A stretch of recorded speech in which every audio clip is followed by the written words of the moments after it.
नमस्कार, प्रभा साक्षी पॉडकास्ट में आप सभी का स्वागत है। आज के इस पॉडकास्ट में बात करेंगे कि केवल कमल भारत में भी आ सकता है one party system. Jinping Putin की तरह मोदी थे, हैं और रहेंगे, कितना मुमकिन। तो आइए सुनते हैं आज के इस पॉडकास्ट को। लेकिन उससे पहले अगर आपने हमारे चैनल को सब्सक्राइब नहीं किया है तो जरूर कर लें, ताकि आप रोज ऐसे ही इंटरेस्टिंग और जानकारीपूर्ण पॉडकास्ट सुन सकें। आदित्य ठाकरे का बड़ा दावा। शिवसेना उद्धव गुट के नेता आदित्य ठाकरे का एक इंटरव्यू सामने आया है, जिसमें उन्होंने भाजपा द्वारा भारत को चीन की तरह एक दलीय राष्ट्र बनाने का दावा किया।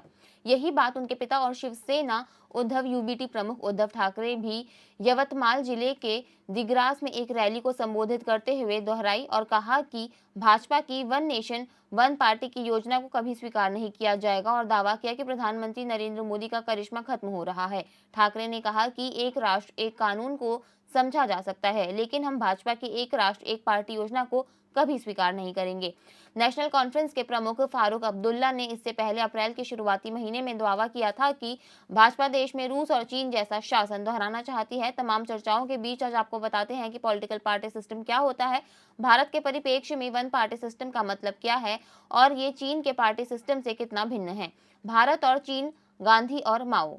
चीन की कम्युनिस्ट पार्टी की स्थापना 1921 में हुई थी। कम्युनिस्ट पार्टी दुनिया की दूसरी सबसे बड़ी पार्टी है और यह भारत की भारतीय जनता पार्टी की आधी है।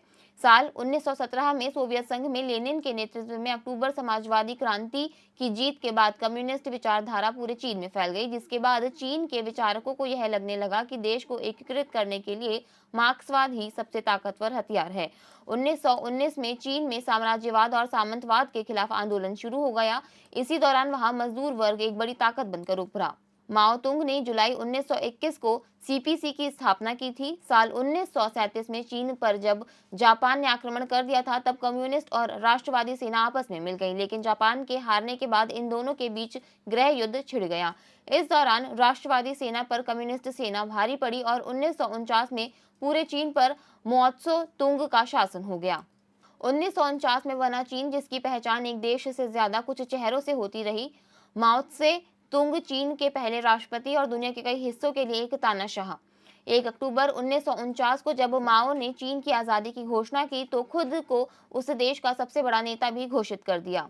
चीन में इतना सब कुछ हो रहा था, तो उसके पड़ोस भारत में क्या चल रहा था। जब चीन में गृह युद्ध छिड़ा था, उसी क्षण महात्मा गांधी के मार्गदर्शन में बंबई और कलकत्ता में अंग्रेजी बोलने वाले वकीलों के प्रभुत्व वाली कांग्रेस पार्टी दुनिया की सबसे बड़ी जन पार्टी बन गई। 1950 तक भारत और चीन दोनों ने विदेशी शक्तियों को बाहर कर दिया था, और जहां भारत सबसे बड़ा लोकतंत्र बन गया, वहीं चीन माओ के किसान सेना या पीपल्स लिबरेशन आर्मी के बढ़ते कैडरों की बदौलत एक क्रांतिकारी राज्य बन गया।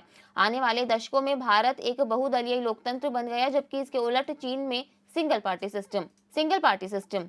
इस सिस्टम में एक ही पॉलिटिकल पार्टी होती है जिसका शासन होता है।